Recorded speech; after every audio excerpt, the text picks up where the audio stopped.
কেমন আছো সবাই? আশা করি তোমরা সবাই ভালো আছো। আমরাও খুব ভালো আছি। তবে হ্যাঁ, বর্ষার মধ্যে ঘরে আটকে পড়ে আছি, কোথাও যেতে পারছি না।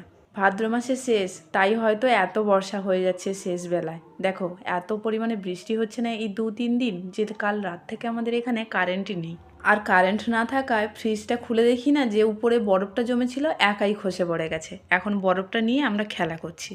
আচ্ছা, তোমরা ফ্রিজে বরফ এভাবে জমে গেলে কি করে ছাড়াও একটু কমেন্টে জানিও তো। আমরা তো ছাড়াতেই পারি না। আজকে দেখি কারেন্ট নেই, তাই একা একা খসে পড়ে গেল।